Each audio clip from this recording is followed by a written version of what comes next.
Samantha.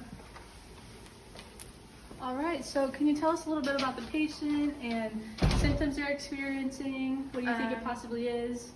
So we have Miss Rule. Her blood pressure is normal, her heart rate's normal, everything's really normal except she does have a fever and she is coughing and she has fatigue. We're waiting on some bacterial cultures to come back, but we're pretty positive that it's the flu. Flu. Okay, perfect. Let's go ahead and take a look at the patient. 3.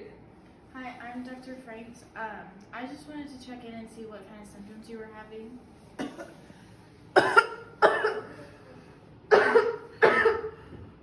I've been feeling very tired lately and I've thrown up.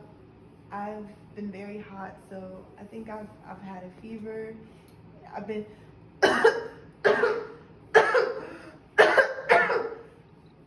coughing a lot and my nose has been running. Well, I will put those in your report and I will get back to you. We are waiting on some bacterial cultures to come back. But as soon as those come back, I will let you know.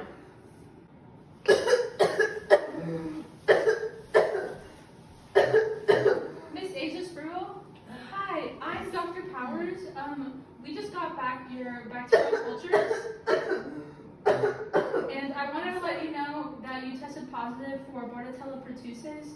So you do have the whooping cough, not influenza. Go. Okay, so Bordetella pertussis is a gram-negative bacteria that is aerobically transmitted, which means that it transmits through the air through coughing or sneezing. It affects the body by attaching to the cilia that lines the upper respiratory tract, and the bacteria releases toxins which damage the cilia and cause the airways to swell. All right, Dr. Franks, could you tell us a little bit more about the virulence factors and how Bordetella pertussis evades the immune system? Okay, so the virulence factors are filamentous, hemagglutinin, and then fimbriae and peritactin. These help pertussis bind to the ciliated cells in the upper respiratory tract. Some more are pertussis toxin. The toxin kills the ciliated cells and causes their intrusion from the mucosa.